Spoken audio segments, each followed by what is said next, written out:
Hello everybody. पिछली class में हम वीबीटी कर ली थी, सीएफटी कर रहे थे, स्टार्ट कर रखी थी सीएफटी।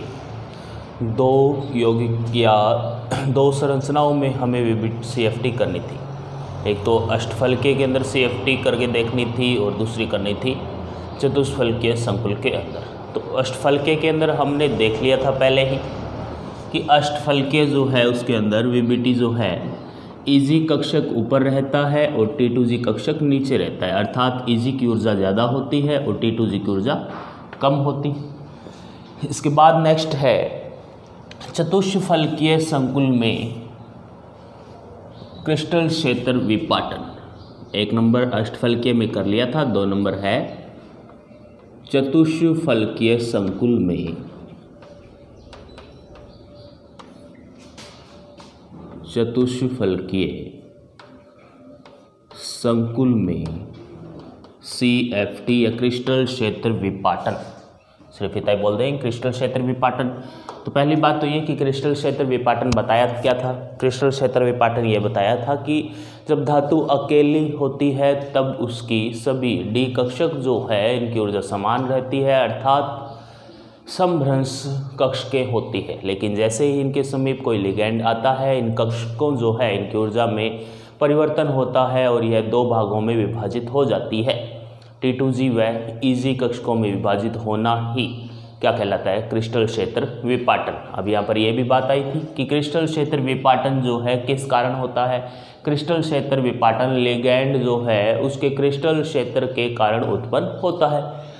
अब है चतुष्फलकीय संकुल में, दोनों की तुलना करके साथ में पढ़ेंगे कि अष्टफलकीय में हमने क्या किया था और चतुष्फलकीय में क्या करने वाले हैं। अष्टफलकीय में बताया था कि लिगैंडों की जो गति है, अष्टफलकीय के अंदर बता रहा हूँ वापस से कि लिगैंडों की जो गति है वो अक्षों के ऊपर से होती है।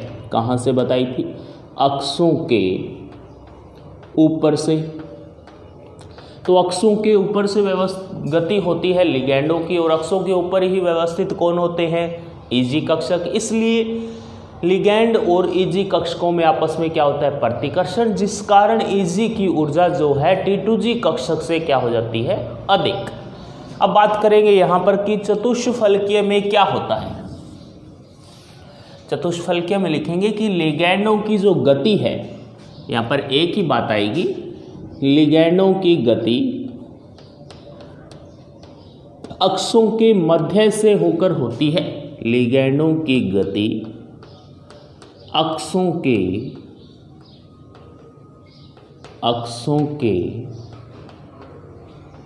मध्य से होती है। अब हमें यह भी पता है कि D कक्षकों की आकृति हमें यदि आती है तो अक्षों के मध्य जो है T2G कक्षक व्यवस्थित होते हैं। अब ये लिगैंड जो है चतुष्फलकीय के अंदर अक्षों के मध्य से यदि गति करेंगे तो T2G कक्षक जो है उन पर प्रतिकर्षण क्या लगेगा, अधिक। इसलिए चतुष्फलकीय के अंदर T2G की ऊर्जा तो हो जाएगी अधिक और EG की ऊर्जा क्या हो जाएगी, कम। तो दोनों के अंदर एक बात याद रखनी है कि अष्टफलकीय में तो ऊर्जा EG की अधिक होती है और T2G की क्या होती है, कम। जबकि चतुष्फलकीय में पढ़ेंगे तो चतुष्फलकीय में T2G की ऊर्जा क्या हो जाती है, अधिक, और EG की ऊर्जा क्या रह जाती है, कम। कारण बता दिया कि चतुष्फलकीय में लिगैंड धातु परमाणु की ओर जो आएंगे तो कहाँ से होते हुए आएंगे, अक्षों के मध्य या 45 डिग्री कोण से होते हुए आएंगे। 45 डिग्री कोण से होते हुए आएंगे, इस कारण T2G कक्षकों पर प्रतिकर्षण अधिक लगेगा, क्योंकि 45 डिग्री पर ही व्यवस्थित पहले से कौन है, T2G कक्षक। इसलिए T2G कक्षक पर प्रतिकर्षण अधिक लगेगा एवं T2G कक्षक की ऊर्जा जो है EG कक्षकों की ऊर्जा से क्या हो जाएगी, अधिक। तो यहाँ पर कक्ष के आरेख बनाएंगे तो सबसे पहले सेम है कि सबसे पहले हमारे पास D धातु है, एक धातु अकेली है जब तक इसके D जो है 500 कक्षक जो है यानी T2G व EG, या सीधा लिख देंगे इसके नीचे धातु और फिर लिख लेंगे D कक्षक। अब इसके अंदर क्या है, ऊर्जा समान है धातु के अंदर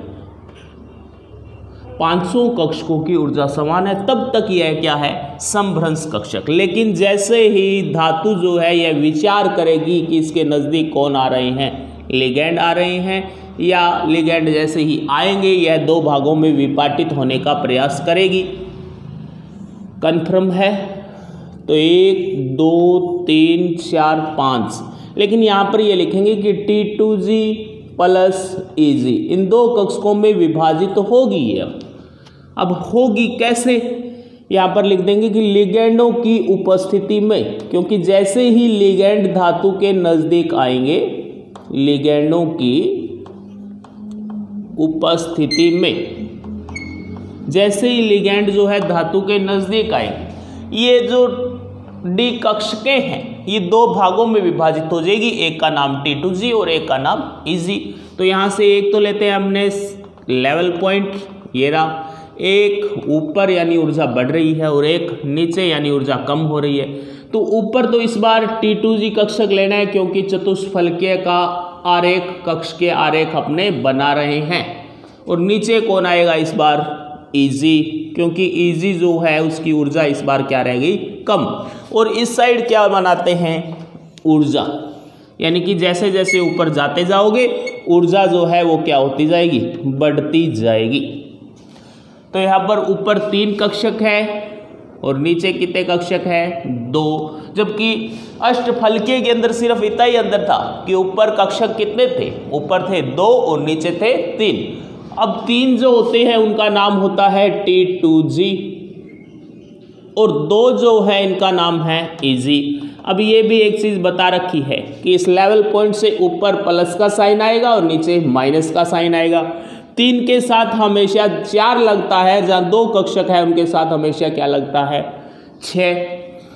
अब इनके बीच का ये अंतर जो है T2G व EG कक्षकों के मध्य का ऊर्जा अंतराल क्या कहलाता है, विपाटन ऊर्जा। और विपाटन ऊर्जा को हम लिखते हैं डेल से, ये लिख दिया डेल। अब विपाटन ऊर्जा को तो डेल से लिखते हैं, लेकिन पढ़ रहे हैं चतुष्फलकीय की और चतुष्फलकीय को लिखते हैं टेट्राहेड्रल, इसलिए इसका पहला शब्द लगा देंगे यहाँ डेल टी, यानी चतुष्फलकीय संकुल हेतु विपाटन ऊर्जा। और इसका मान भी कितना होता है, 10dq। Del T equal to किसके बराबर कर लेते हैं अपने, 10dq, जैसे कि पिछले वाले अष्टफलकीय संकुल के अंदर हमने किया था। तो ये भी एज इट इज सेम हो गया इसके अंदर कि डेल टी इक्वल टू किसके बराबर बता दिया, 10dq।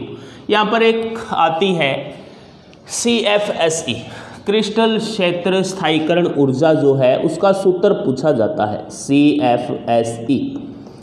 अब किसके लिए बताओगे, पहले यहाँ पर ये आरेख आपने बना रखा है किसका, चतुष्फलकीय का, तो यहाँ पर चतुष्फलकीय के लिए बता देंगे पहले।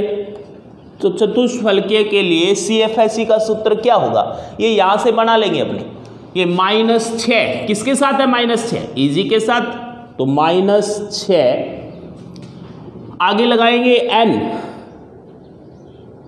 n का मतलब है इन 2 कक्षक या EG कक्षक जो है इसमें कुल इलेक्ट्रॉनों की संख्या, ब्रैकेट में लिख देंगे n के क्या, EG, यानी कि कौन से कक्षक में इलेक्ट्रॉनों की संख्या है, EG कक्षकों में है, प्लस ऊपर वाला प्लस के अंदर है, प्लस संख्या कितनी है, 4। अब लगाएंगे 4 के साथ वापस से स्मॉल n, यानी कि ऊपर वालों में इलेक्ट्रॉनों की संख्या, और कौन से कक्षक में इलेक्ट्रॉनों की संख्या है, T2G, तो T2G ब्रैकेट में लिख देंगे और होल ब्रैकेट करके इसमें क्या लगा देंगे, dq।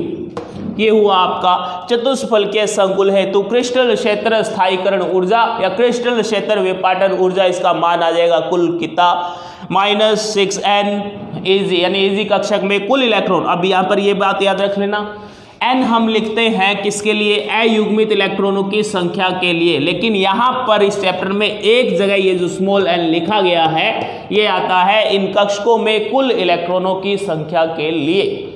तो यहाँ पर स्मॉल n इन कक्षक में EG नाम लिखा हुआ है आगे, तो EG में कुल इलेक्ट्रॉनों की संख्या, यहाँ पर T2G है तो T2G में कुल इलेक्ट्रॉनों की संख्या। सिर्फ CFSE में ऐसा आएगा, बाकी कहीं भी n जो है क्या माना जाएगा, अयुग्मित इलेक्ट्रॉनों की संख्या या unpaired electrons, number of electrons हो जाएंगे। ये तो हुआ सूत्र चतुष्फलकीय संकुल हेतु क्रिस्टल क्षेत्र स्थायीकरण ऊर्जा का। इसके बाद यदि आप बात करो कि क्रिस्टल ये जो है चतुष्फलकीय में तो बता दिया, अष्टफलकीय में हमने नहीं लिखा था। CFSE जो है इसका मान अष्टफलकीय में कितना होगा, अष्टफलकीय में। तो अष्टफलकीय के अंदर हमें याद होना चाहिए कि स्थिति क्या बनी थी। अष्टफलकीय में ये था कि 2 कक्षक थे कहाँ पर, ऊपर, 3 कक्षक थे कहाँ पर, नीचे। इन दोनों के मध्य का ऊर्जा अंतराल ही तो क्या है, क्रिस्टल क्षेत्र विपाटन ऊर्जा है आपके पास। यहाँ पर ये लेवल पॉइंट जो आ रहा था, इसके नीचे माइनस था, ऊपर प्लस था। 3 के साथ हमेशा 4 लगाते हैं, 2 के साथ हमेशा 6 लगाते हैं। ये ऊपर वाले इजी थे अष्टफलकीय के अंदर, ये अष्टफलकीय के लिए बता रहा हूँ मैं आगे। और यहाँ पर क्या था, T2G। तो इसके लिए भी क्रिस्टल क्षेत्र स्थायीकरण ऊर्जा लिख देते हैं कि -4, नीचे वाले से स्टार्ट करेंगे, माइनस में 4 और आगे लिखेंगे इलेक्ट्रॉनों की संख्या n, लेकिन किस में है, T2G में। सिर्फ अंतर क्या आएगा, प्लस और माइनस का ही आएगा। यहाँ पर 4n जो है ये किस में है, प्लस में है, यहाँ पर किस में आ गया, माइनस के अंदर। इतना ही अंतर आएगा। अब प्लस ऊपर वाला भाग में क्या है, यहाँ पर 6 प्लस 6 n अयुग्मित नहीं, n कुल इलेक्ट्रॉनों की संख्या किस में है, Eg के अंदर है। यहाँ भी देख लीजिए 6 आया है Eg के साथ, यहाँ भी Eg के साथ। फर्क सिर्फ है 6 के साथ यहाँ माइनस का साइन है और यहाँ पर किसका है, प्लस का। तो Eg में होल ब्रैकेट क्लोज और लास्ट में आपको क्या लगाना है, DQ। तो ये 2 सूत्र है, एक तो चतुष्फलकीय संकुल हेतु क्रिस्टलीय क्षेत्र स्थायीकरण ऊर्जा का और एक अष्टफलकीय संकुल हेतु क्रिस्टल क्षेत्र स्थायीकरण ऊर्जा का। ये हो गए। इसके बाद अब यहाँ पर यही याद रखना है कि चतुष्फलकीय संकुल जो है इसके अंदर T2G की ऊर्जा अधिक होती है जबकि Eg की ऊर्जा क्या होती है, कम। चतुष्फलकीय संकुल में T2G की ऊर्जा अधिक और Eg की ऊर्जा कम। अष्टफलकीय संकुल में Eg की ऊर्जा अधिक जबकि T2G की ऊर्जा कम, ऊपर नीचे हो जाते हैं सिर्फ और सिर्फ। अब बात करेंगे अष्टफलकीय के अंदर, ये तो पढ़ लिया था लेकिन हमने अष्टफलकीय की सारणी नहीं बनाई थी, यानी कि अष्टफलकीय में 1 से लेकर 10 इलेक्ट्रॉन तक हमने अभी तक भरकर नहीं देखे और न ही हमने अब तक सारणी बनाई है T2G ये चतुष्फलकीय संकुलों के लिए। तो दोनों के लिए सारणी बनाएंगे पहले तो कि यदि d इलेक्ट्रॉन की संख्या 1 आ जाए तो सबसे पहले सारणी स्टार्ट होगी। यहाँ पर लिखेंगे d इलेक्ट्रॉन, फिर आएगा बात पर्बल लिगेंड के लिए। कौन से लिगेंड के लिए है, पर्बल लिगेंड के लिए। और पर्बल लिगेंड के लिए भी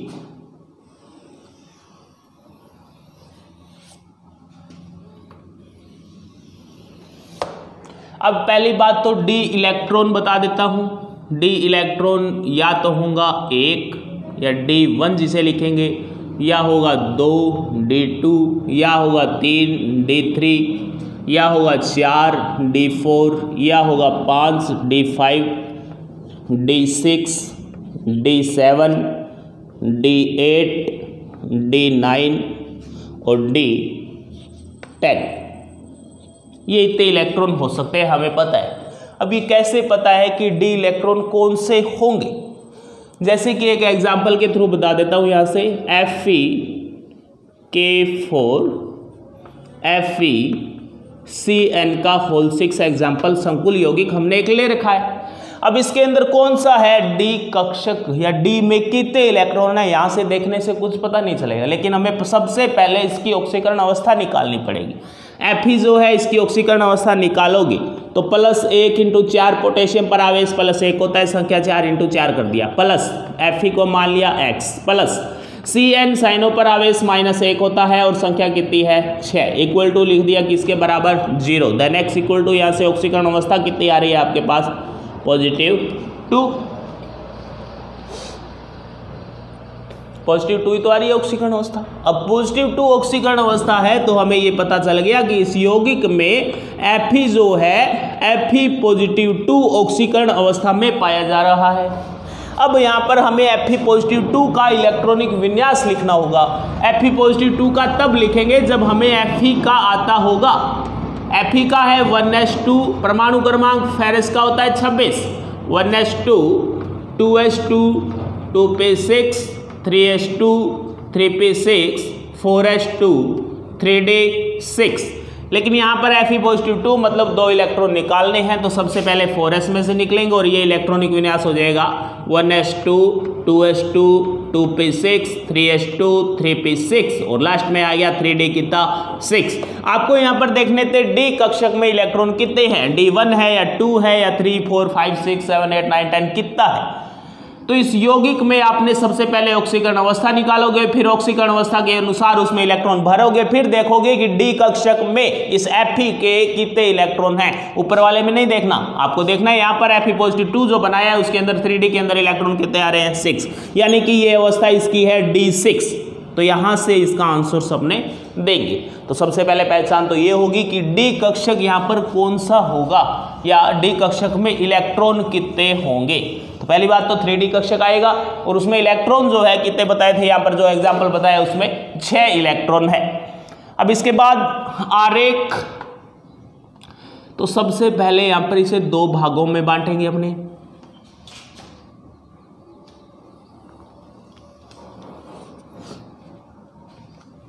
एक तो हमें पता है सारणी हम बना रहे हैं, पहले आप अष्टफलकीय हेतु किसकी सारणी बनाओगे, पहले अष्टफलकीय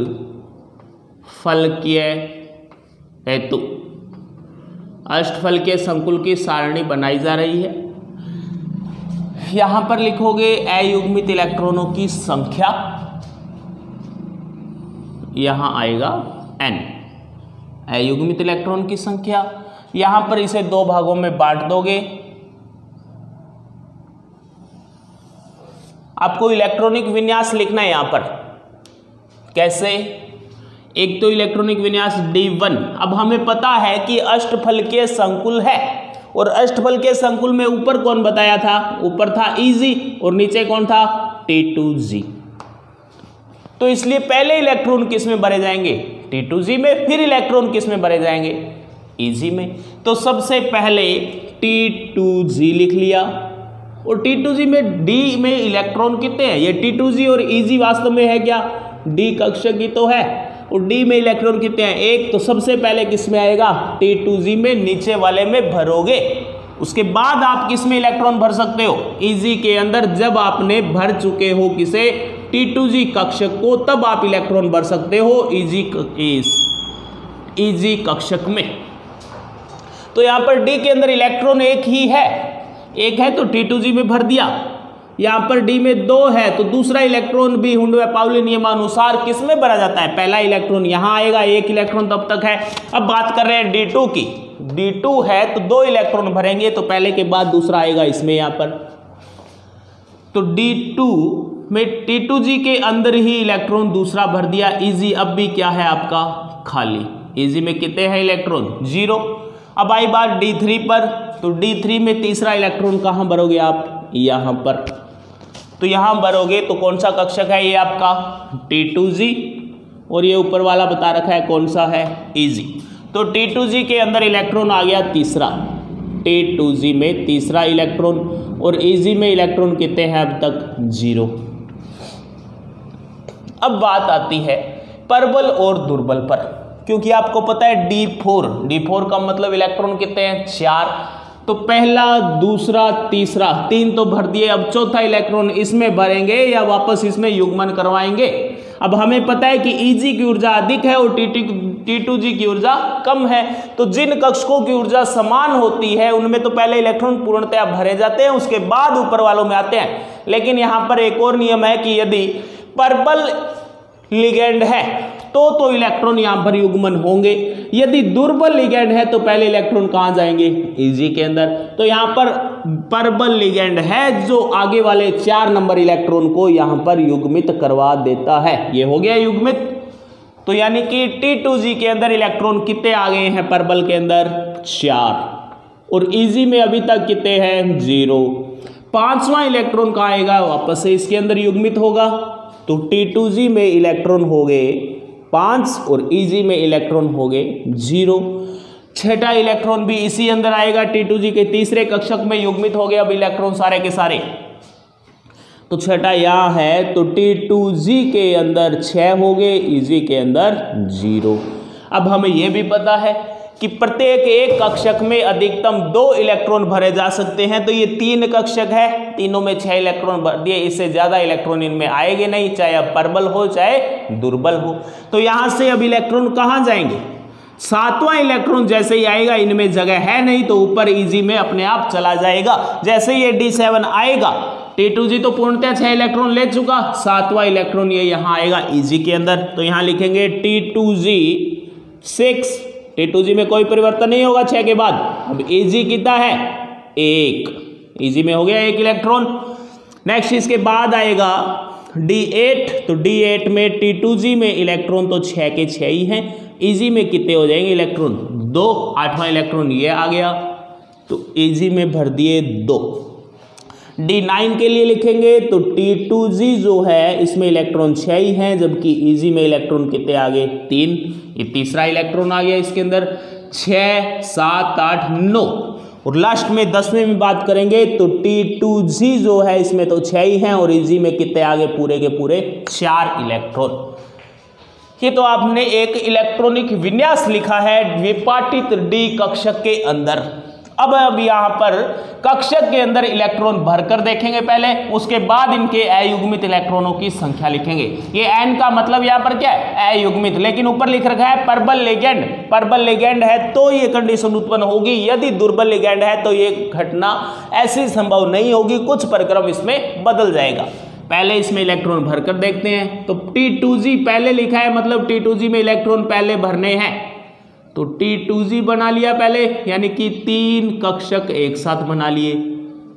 ये बनाओ, तीन कक्षक। इजी यानी 2 कक्षक, तो ये बना दिए 2 आपने। अब इलेक्ट्रॉन पहले भरने हैं T2G में, और एक ही है, ये भर दिया 1। दूसरे में T2G में आएंगे 2 इलेक्ट्रॉन,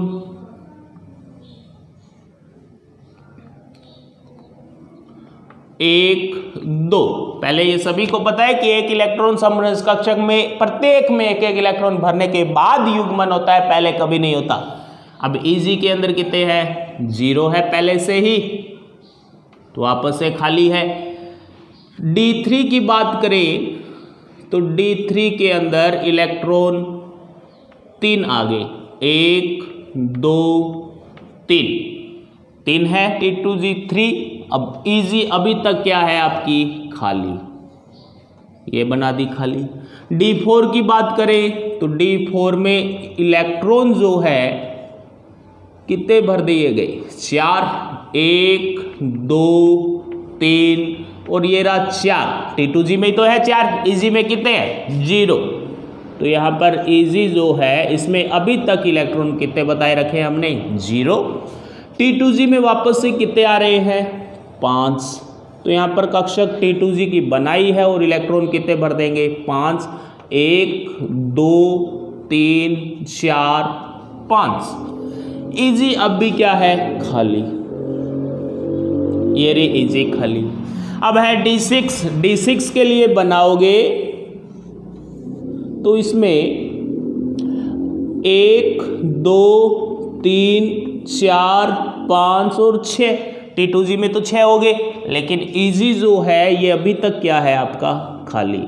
अब T2G ने 6 जब ले लिए, अब इसके बाद इलेक्ट्रॉन किस में आएंगे?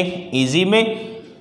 तो पहला इलेक्ट्रॉन यहाँ से किस में प्रवेश करेगा? अब 7वां इलेक्ट्रॉन जो है, यानी पहला इलेक्ट्रॉन 1, 2, 3, 4, 5, 6। अब इसके लिए इजी के लिए पहला इलेक्ट्रॉन हो गया ये, तो कहाँ आ गया? इसमें। अब T2G 6, इजी कितना है? 2, तो T2G बना लिया।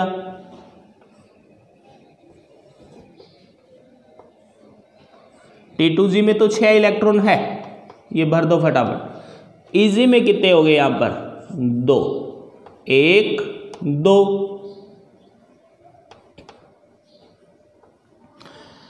D9 जो है उसके अंदर, D9 में है T2G तो 6 है ही, लेकिन इजी में कितने हैं? 3 इलेक्ट्रॉन है। तो पहले कक्षक बना ली T2G, जिसमें कितने हैं? 6, 2, 4, 6। अब यहाँ पर है कौन? Eg कितने हैं 3 2 3। लास्ट आता है D10 और D10 का मतलब दोनों में कितने कितने पूरे इलेक्ट्रॉन है T2G में भी और Ag में भी। तो ये रहा Eg और ये रहा T2G 1 2 3 4 5 6 7 8 9 और 1 10। ये आपने कक्षकों के अंदर इलेक्ट्रॉन भर दिए।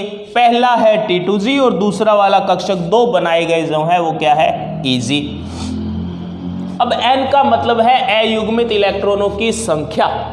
अयुग्मित इलेक्ट्रॉनों की संख्या हमने भरे इसीलिए है कि अयुग्मित इलेक्ट्रॉनों की संख्या निकाल सके। तो अयुग्मित इलेक्ट्रॉनों की संख्या निकालिए यहां से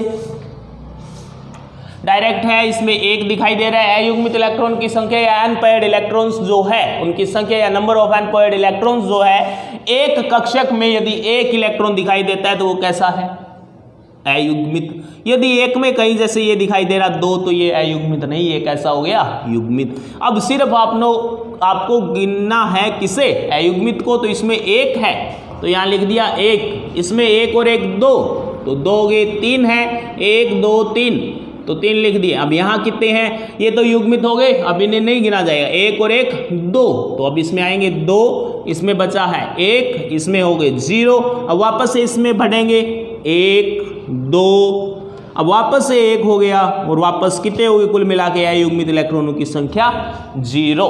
अब अयुग्मित इलेक्ट्रॉनों की संख्या जो है उसके आधार पर हम यहाँ पर चुंबकीय आघूर्ण बताते हैं, म्यू का मान बताते हैं चुंबकीय आघूर्ण। तो यहां पर मैं म्यू का मान बता रहा हूं।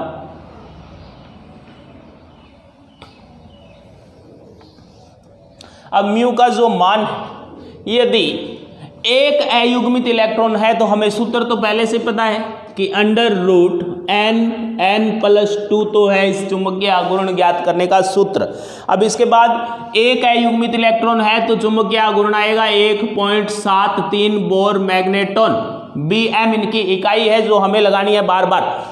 और 2 इलेक्ट्रॉन है तो आएगा 2.82, 3 है तो 3.87, 3 है तो 3.87 बोर मैग्नेटॉन। ये चीज मैं पहले बता चुका हूं कि अयुग्मित इलेक्ट्रॉन यदि एक है तो चुंबकीय आघूर्ण आएगा 1.73, 2 है तो 2.3 है तो 3.4 है तो 4.5 है तो अयुग्मित इलेक्ट्रॉन 5 पॉइंट कुछ आएगा। यहाँ पर 2 वापस से है तो 2 का ये रहा 2.82 बोर मैग्नेटॉन। 1 है तो 1 का 1.72 या 73 बोर मैग्नेटॉन। 0 है तो आघूर्ण आएगा 0, चुंबकीय आघूर्ण की बात हो रही है, म्यू को मतलब चुंबकीय आघूर्ण। 1 है तो 1.73 बोर मैग्नेटॉन, 2 है तो 2.82 बोर मैग्नेटॉन, 1 है तो 1.73 बोर मैग्नेटॉन और 0 है तो वापस से 0। ये हुआ इनका चुंबकीय आघूर्ण कि कितना आएगा चुंबकीय आघूर्ण। इसके बाद ये तो अब तक आपने लिगेंड तब देखे हैं जब प्रबल लिगेंड है। अब बात कर लेते हैं दुर्बल लिगेंड के लिए। तो यहां पर ऊपर मैं सीधा ही लिख रहा हूं दुर्बल लिगेंड, दुर्बल लिगेंड।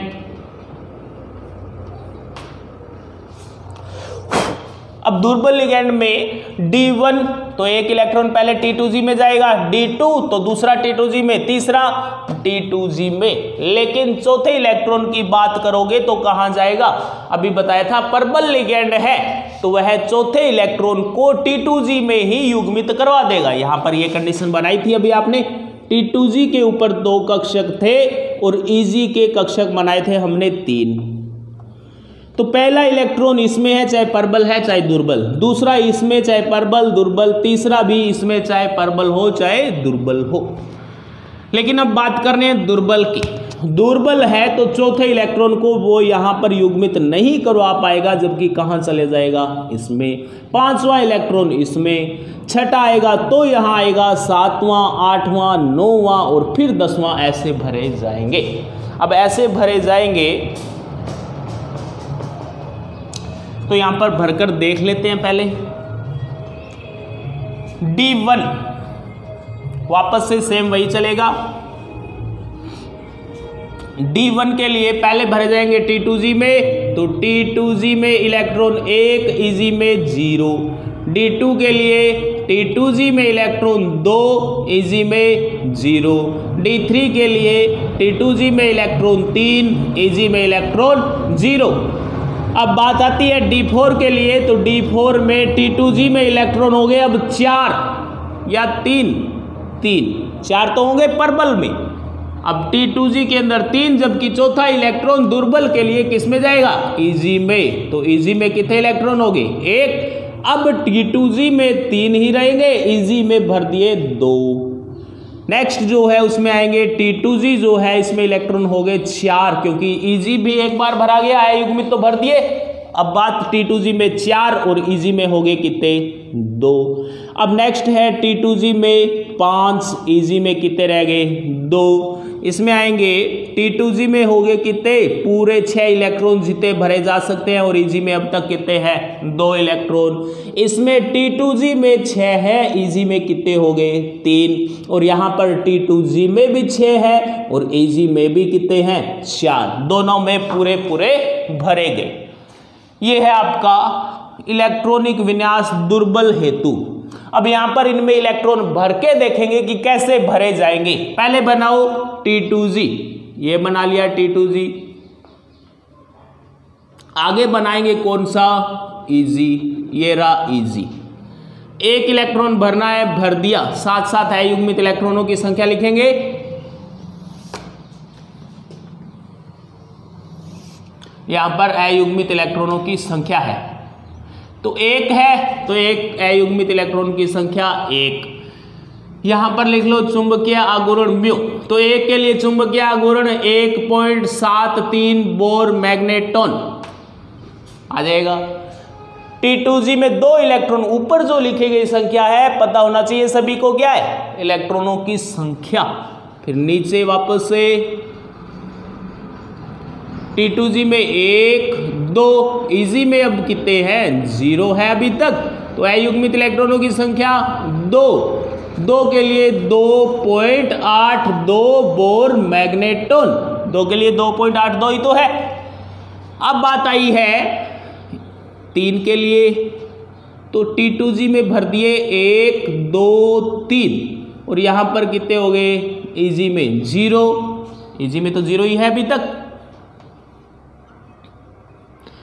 तो अयुग्मित इलेक्ट्रॉन 1, 2, 3, तो चुंबकीय आघूर्ण 3.87 बोर मैग्नेटॉन, ये हो गया चुंबकीय आघूर्ण। चुंबकीय आघूर्ण तो आएगा अयुग्मित इलेक्ट्रॉनों की संख्या पर आधारित है। यहां पर D जो है उसमें T2G में भरे गए 3, 1, 2, 3। अब Eg में भी 1 इलेक्ट्रॉन है यहाँ पर D4 अवस्था में, अब दुर्बल है तो 1 बना दिया। इसमें अयुग्मित गिनो, अब 1, 2, 3, 4 अयुग्मित हो गए 4, और 4 के लिए चुंबकीय आघूर्ण आएगा 4.89 बोर मैग्नेटॉन। T2G में 3 है, Eg में कितने, 2, तो ये बनाए आपने T2G 1, 2, 3, और Eg में हो गए इलेक्ट्रॉन 2, 1, 2। अयुग्मित इलेक्ट्रॉनों की संख्या गिनेंगे तो होगी 1, 2, 3, 4, 5 है, तो 5 के लिए चुंबकीय आघूर्ण आएगा 5.91 बोर मैग्नेटॉन। इसके बाद वापस से यहां पर कंडीशन आएगी, T2G जो है इसके अंदर इलेक्ट्रॉन कितने भर रखे हैं, 4, और Eg के अंदर इलेक्ट्रॉन है 2, तो T2G में इलेक्ट्रॉन भर दो यहां पर 4, 1, 2, 3, 4। Eg के अंदर इलेक्ट्रॉन भरने हैं 2, 1, 2।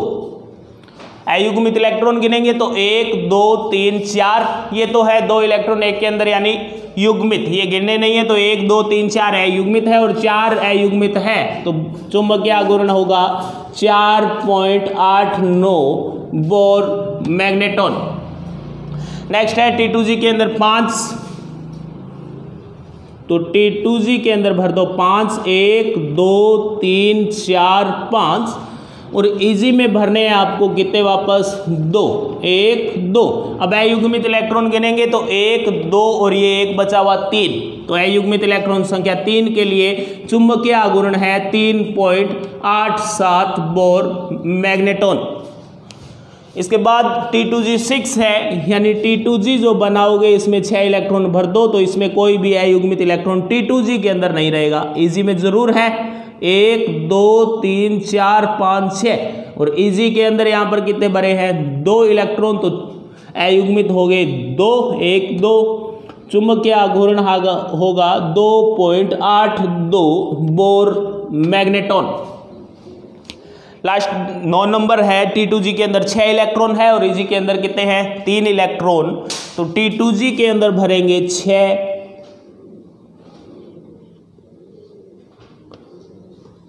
1 2 3 4 5 6 और Eg के अंदर इस बार आ जाएंगे 3, 1 2 3, तो अयुग्मित इलेक्ट्रॉन बचा सिर्फ 1 और 1 अयुग्मित इलेक्ट्रॉन के लिए चुंबकीय आघूर्ण आता है 1.73 बोर मैग्नेटॉन। अब है बात लास्ट की D10 के लिए, और D10 के अंदर T2G है 6 और Eg कितना है 4, तो ये लिख दिया यहाँ पर T2G में 6 भर दिए, Eg में कितने भरने हैं 4, 1 2 3 4। अयुग्मित इलेक्ट्रॉन कहीं भी दिखाई नहीं दे रहा तो 0 है, चुंबकीय आघूर्ण आएगा यहाँ पर 0। ये होगी आपकी सारणी। अष्टफलकीय संकुलों हेतु प्रबल लिगैंड है तो यहाँ तक है और दुर्बल लिगैंड की आगे है, इसके बाद से है दुर्बल लिगैंड, पहले है प्रबल लिगैंड के लिए। तो प्रबल लिगैंड और दुर्बल लिगैंड दोनों में हम यदि तुलना करें तो D1 D2 और D3 इन तीनों में अयुग्मित इलेक्ट्रॉन 1 2 3 1 2 3। कक्षक देखो तो Eg कक्षक खाली, यहाँ भी खाली, यहाँ भी खाली और इसमें भी Eg खाली है तीनों। तो कुल मिलाकर बात यहाँ पर ये आएगी कि D1 D2 और D3 की आंतरिक 2 D कक्षक आपको खाली मिल रही है, तो D1 D2 और D3 जो है इसके लिए क्या होगा, इसके लिए हो जाएगा, यहां पर निष्कर्ष लिख रहा हूं मैं कि D1 D2 और D3 इनके लिए चाहे प्रबल है चाहे दुर्बल लिगैंड, दोनों के अंदर Eg कक्षक आपको खाली मिल रही है, यानी आंतरिक कक्षक खाली मिल रही है, तो संकरण हमेशा कौन सा बनेगा D2sp3। ये 3 कर लिए D1 D2 D3, इनमें संकरण हमेशा D2sp3 आएगा। अब बात करें D4 5 6 और 7, इन्हें छोड़ दो पहले, या D4 5 6 को छोड़ दो, 7 से लो, D7 8 9 10। अब 7 के अंदर प्रबल है तो भी ये कक्षक खाली नहीं हो सकती, क्योंकि अंदर वाली सारी भरी हुई है और ये इलेक्ट्रॉन जाएगा कहाँ, और आपको D2sp3 संकरण बनाने के लिए अंदर की 2 कक्षक चाहिए। अब 2 कक्षक मिल नहीं रही है, और यहाँ पर बात करें इसके अंदर तो D7 8 9 10 में इसमें भी कोई कक्षक खाली है नहीं, यहाँ पर भी कोई कक्षक खाली है नहीं, तो नेक्स्ट जो निष्कर्ष आया है वो है D7 D8 D9 और D10 में हमेशा संकरण आएगा sp3 D2। कौन सा आएगा संकरण हमेशा sp3 D2। लेकिन अब बात आती है प्रबल और दुर्बल पर, किसके अंदर, इन 3 के अंदर D4 5 और D6 के अंदर। तो D4 5 और 6 के अंदर प्रबल जो है उनके अंदर तो क्या है, कक्षक खाली है, ये रहा आपके पास प्रबल D4 5 एंड 6, चौथे में भी खाली, पांचवें में खाली, छठे में दोनों खाली। लेकिन दुर्बल के अंदर बात करें तो यहाँ भी खाली नहीं है, यहाँ भी नहीं है और यहाँ भी नहीं है, और दुर्बल खाली करवा भी नहीं सकता। इसलिए D4 5 6 के अंदर यदि प्रबल है तो संकरण बनेगा D2sp3 और दुर्बल है तो संकरण बनेगा sp3 D2। तो यहाँ पर लिख देंगे D4 5 और D6 के लिए यदि है प्रबल लिगैंड तो संकरण होगा D2sp3, और यदि है आपका दुर्बल लिगैंड तो संकरण होगा sp3D2। ये होगी अष्टफलकीय संकुल जो है उसके अंदर क्रिस्टलीय क्षेत्र विपाटन पूर्ण हो चुका है। ये सारणी बन गई। इसके अनुसार कोई भी लिगैंड दिया गया हो, कोई भी संकुल दिया गया हो, सबसे पहले उसमें धातु की ऑक्सीकरण अवस्था निकालते हैं। ऑक्सीकरण अवस्था के बाद उसके अंदर देखते हैं अयुग्मित इलेक्ट्रॉन, या बात करें ऑक्सीकरण अवस्था निकालने के बाद उसका इलेक्ट्रॉनिक विन्यास लिखते हैं। धातु आयन का इलेक्ट्रॉनिक विन्यास धातु आयन का जो है उसके अंदर देखेंगे कि डी के अंदर इलेक्ट्रॉनों की संख्या कितनी है। अब डी में जितनी इलेक्ट्रॉनों की संख्या है, अब उसके अंदर यदि प्रबल लिगैंड दिया गया है तो इसके अनुसार अयुग्मित इलेक्ट्रॉन आएंगे, संकरण इसके अनुसार बनेगा, और यदि दुर्बल है तो इसके अनुसार बन जाएगा। ये हो गया आपका अष्टफलकीय संकुल में विपाटन या क्रिस्टल क्षेत्र सिद्धांत जो था पूर्ण हो चुका है। इसके बाद आगे आएगा चतुष्फलकीय संकुल के अंदर।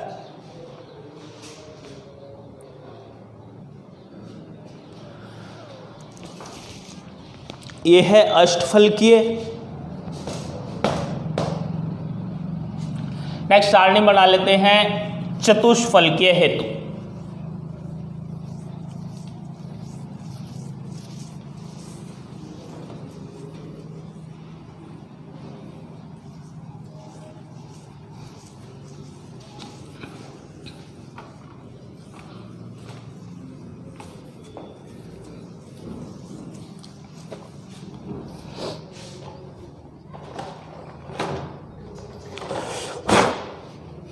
तो अब तक पढ़ा है अष्टफलकीय, और अष्टफलकीय के अंदर एक बात आई थी कि युग्मन करवाने के लिए दो प्रकार की ऊर्जा थी यहाँ पर।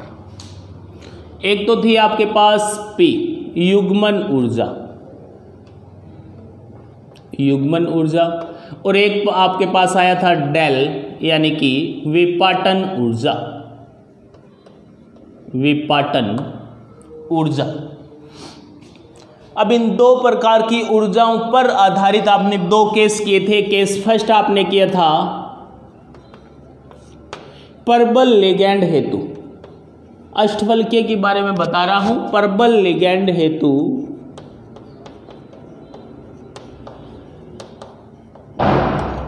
प्रबल लिगैंड क्या होता है? युग्मन करवा देता है, यानी कि डेल ओ का मान ज्यादा होता है किससे? P से। और केस सेकंड में आपने लिखा था दुर्बल लिगैंड हेतु, दुर्बल लिगैंड हेतु, और दुर्बल लिगैंड हेतु युग्मन नहीं करवा पाता दुर्बल लिगैंड, इसलिए यहां पर लिखा था डेल O का जो मान है वो होता है P से कम। यही बताया था आपने पहले। यानी कि P जो है युग्मन ऊर्जा है, यानी किसी कक्षक में इलेक्ट्रॉनों के युग्मन के लिए आवश्यक ऊर्जा, और आपको मिलेगी कहां से? डेल O से। यदि डेल O का मान इससे ज्यादा है तो युग्मन होगा, अन्यथा युग्मन नहीं होगा। इसके अंदर दूसरे में है P का मान ज्यादा है, यानी डेल O का मान ही कम हो गया, तो मिलेगी ऊर्जा P कहां से? इसलिए युग्मन नहीं हो पाता है, जबकि यहां पर क्या हो जाता है? युग्मन। अब बात कर रहे हैं अपने चतुष्फलकीय के अंदर। तो चतुष्फलकीय में हमेशा डेल टी मतलब विपाटन ऊर्जा है चतुष्फलकीय संकुल हेतु, और डेल टी का मान हमेशा P से क्या रहता है? कम। डेल टी यानी चतुष्फलकीय संकुल की विपाटन ऊर्जा का मान हमेशा इसकी युग्मन ऊर्जा से होता है कम, इसलिए युग्मन ऊर्जा का मान है ज्यादा कि ये युग्मन ऊर्जा इतनी हमें चाहिए और हमारे पास ऊर्जा है इतनी, तो युग्मन नहीं हो पाएगा क्योंकि आवश्यक ऊर्जा ज्यादा है, हमारे पास है कम, इसलिए युग्मन नहीं होगा। तो चतुष्फलकीय संकुल में चाहे प्रबल लिगैंड हो चाहे दुर्बल लिगैंड हो, कभी भी युग्मन संभव नहीं होगा। हमें ये पहले से पता है, विपाटन देख चुके हैं चतुष्फलकीय में कि T2G की ऊर्जा अधिक होती है जबकि Eg की ऊर्जा क्या होती है? कम। तो पहले एक कक्षक के अंदर इलेक्ट्रॉन भर के हम सारणी बढ़ाएंगे। ऊपर तो है आपका T2G और नीचे है Eg। युग्मन इसमें चाहे प्रबल हो चाहे दुर्बल, कभी भी युग्मन नहीं होगा। तो दोनों प्रबल और दुर्बल लिगैंड दोनों के लिए सारणी एक साथ बनेगी। सबसे पहले सेम वापस वही d इलेक्ट्रॉनों की संख्या है।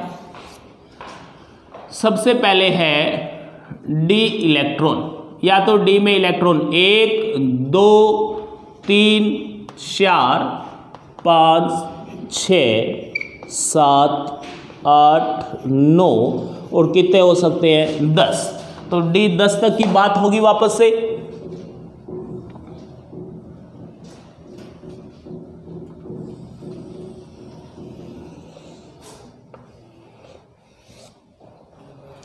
अब इसके बाद लिखेंगे चाहे प्रबल हो चाहे क्या हो, यहां पर आपके पास दुर्बल लिगैंड हो, कोई भी प्रकार का लिगैंड हो। बात कर रहे हैं हम चतुष्फलकीय हेतु, चतुष्फलकीय संकुल हेतु। अब यहां पर इलेक्ट्रॉन भरकर देखेंगे पहले। तो इलेक्ट्रॉन भरोगे, पहले हमें पता है इजी में भरे जाएंगे, फिर आएंगे इलेक्ट्रॉन किसमें T2G में, और युग्मन होगा नहीं तो पहला इलेक्ट्रॉन यहां पर, दूसरा, तीसरा, चौथा, पांचवा, अब छठा आएगा इसके अंदर। तो पांचवें तक तो लगातार चलते रहो, यानी पहले इजी के अंदर 1, T2G के अंदर 0, इजी के अंदर दूसरा इलेक्ट्रॉन आ गया और T2G के अंदर अभी तक 0 है। अब इजी के अंदर तो 2 ही रहेंगे, पहले किस में आएगा T2G में। ये ऊपर तो लिखा हुआ है डी इलेक्ट्रॉन, यहां से लिखना है। तो डी के अंदर 1 इलेक्ट्रॉन यानी इजी में 1, T2G में 0, इजी में 2 और T2G में अब तक 0, इजी में 2 ही रहेंगे और T2G में कितने हो गए 1। अब इजी में 2 ही रहेंगे और T2G में कितने हो गए 2, इजी में 2 है और T2G में कितने हो गए, तीसरा इलेक्ट्रॉन आ गया। अब बात आ गई D5 यानी 5 इलेक्ट्रॉन भर दिए गए हैं। यहाँ पर ये भर रहे हो आप, ये इजी का है और ये किसका है T2G का। पहला इलेक्ट्रॉन यहाँ ये भर चुके हैं, दूसरा इलेक्ट्रॉन भी इसमें, तीसरा आया है T2G के अंदर, चौथा T2G के अंदर, पांचवा भी T2G में, लेकिन छठा इलेक्ट्रॉन आएगा इजी के अंदर। तो छठा इलेक्ट्रॉन यहाँ से इजी में भरेंगे तो इजी के अंदर हो गए इलेक्ट्रॉन 3 और T2G में अभी तक कितने हैं 3। सातवां इलेक्ट्रॉन वापस से इजी का क्या होगा युग्मन, ये यहाँ पर आएगा सातवां इलेक्ट्रॉन। तो इजी जो है इसमें 4 हो गए और T2G में इलेक्ट्रॉन पड़े हैं अभी तक कितने 3। आठवें में इजी में 4 हैं, पूर्णतया हो गए। अब इजी T2G में भरो आगे चौथा इलेक्ट्रॉन 9, T2G के अंदर 4 और T2G के अंदर अभी भी कितने हैं 5। इजी के अंदर 4 और T2G के अंदर कितने हो गए 6 इलेक्ट्रॉन। ये हो गया आपका इलेक्ट्रॉनिक विन्यास। इलेक्ट्रॉनिक विन्यास के बाद इसके अंदर हम लिखेंगे कक्षक जो है, पहले इजी के अंदर फिर T2G के अंदर इलेक्ट्रॉन भर के देखेंगे। तो सबसे पहले ये बना लिया यहाँ पर इजी कक्षक जिसमें 2 है एक साथ और T2G में कितने हैं 3। तो इजी में पहला इलेक्ट्रॉन है, साथ साथ ही इसमें लिखते जाएंगे अयुग्मित इलेक्ट्रॉनों की संख्या और चुंबकीय आघूर्ण का मान।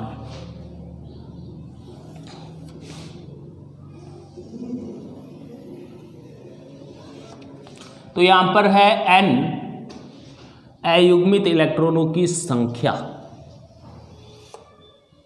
यहां है n और यहां लिख देते हैं म्यू, चुंबकीय आघूर्ण का मान, ये इतनी सारणी हो। तो इजी जो है इसमें 1 है, अयुग्मित इलेक्ट्रॉन की संख्या 1 दिखाई दे रही है। चुंबकीय आघूर्ण 1 के लिए आता है 1.73 बोर मैग्नेटॉन। 2 है इजी के अंदर, तो पहले इजी में इलेक्ट्रॉन भरने हैं, ये भर दिए 2 1 2। T2G में कोई भी इलेक्ट्रॉन नहीं भरना, कक्षक T2G में 3 है, तो इलेक्ट्रॉन अयुग्मित हो गए 2 और 2 के लिए आता है 2.82 बोर मैग्नेटॉन। 2 के लिए होता है 2.82 बोर मैग्नेटॉन। अब बात करें D3 की, तो D3 में इजी में इलेक्ट्रॉन आ गए 2 और T2G में आएगा तीसरा इलेक्ट्रॉन। तो यहाँ पर अब T2G में इलेक्ट्रॉन 1 भर दिया तो अयुग्मित हो गए 1 2 3। तो 3 के लिए चुंबकीय आघूर्ण आता है 3.87 बोर मैग्नेटॉन। ये तो चुंबकीय आघूर्ण तो मान याद ही रखना पड़ेगा। अब इजी के अंदर वापस से इलेक्ट्रॉन है 2 1 2। इजी के बाद T2G जो है इसमें इलेक्ट्रॉन भर रखे हैं 2 1 2। चुंबक अयुग्मित इलेक्ट्रॉन 1 2 3 4। तो 4 के लिए चुंबकीय आघूर्ण कितना आएगा 4.89 बोर मैग्नेटॉन। 4.89 bore magneton. यहाँ पर भरेंगे तो Eg जो है इसमें तो भरने हैं 2 ही अभी तक, 1 2, और T2G जो है इसमें इलेक्ट्रॉन कितने भर दिए हैं यहाँ पर 3, तो पहला, दूसरा और ये हो गया तीसरा। तो कुल मिला के अयुग्मित 1 2 3 4 5, अयुग्मित मतलब एक कक्षक में एक इलेक्ट्रॉन, और 5 के लिए चुंबकीय आघूर्ण 5.91 बोर मैग्नेटॉन।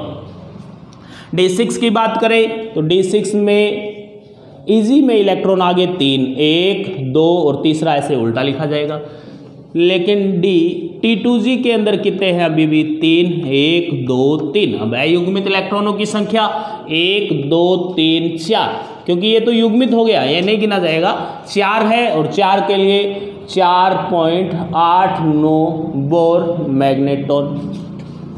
D7 के लिए Eg में इलेक्ट्रॉन कितने हो गए हैं अब 4, 1 2 3 4। T2G में इलेक्ट्रॉन अभी भी कितने हैं 3, 1 2 3। अयुग्मित कितने हुए अब 1 2 3, क्योंकि ये तो युग्मित हो चुके हैं, और 3 के लिए चुंबकीय आघूर्ण है 3.87 बोर मैग्नेटॉन। इसके बाद है D8 के अंदर, तो D8 में इलेक्ट्रॉन पहले Eg में आएंगे, और Eg में 4 1 2 3 4।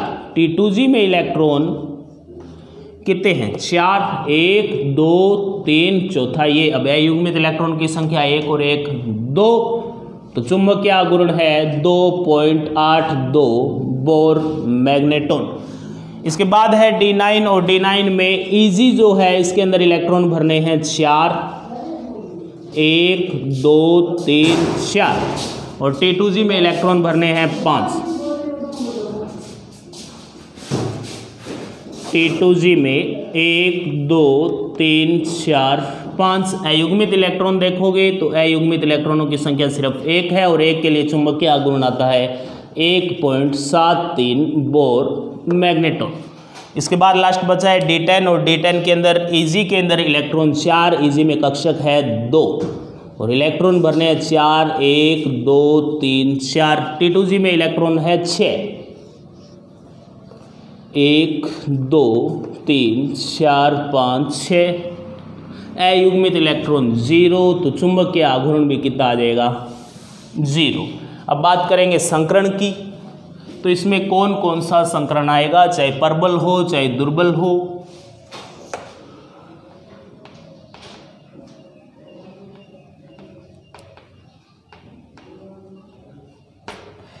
तो पहला है, इसमें कक्षक 3 खाली है, 4 है, हमें चाहिए 2, तो संकरण या तो समन्वय संख्या 4 चतुष्फलकीय के लिए पढ़ रहे हैं, और चतुष्फलकीय में संकरण 2 प्रकार के हो सकते हैं, एक तो sp3 और एक हो सकता है dsp2। तो यदि अंदर की D कक्षक खाली मिल रही है तो संकरण हो जाएगा dsp2, अन्यथा होगा sp3।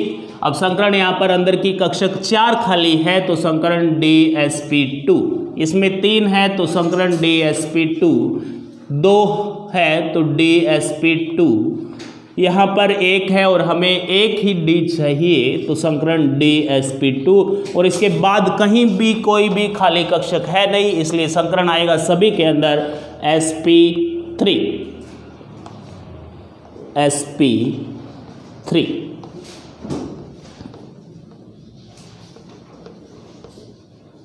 ये हो गया चतुष्फलकीय संकुल में क्रिस्टल क्षेत्र सिद्धांत या क्रिस्टल क्षेत्र विपाटन सिद्धांत।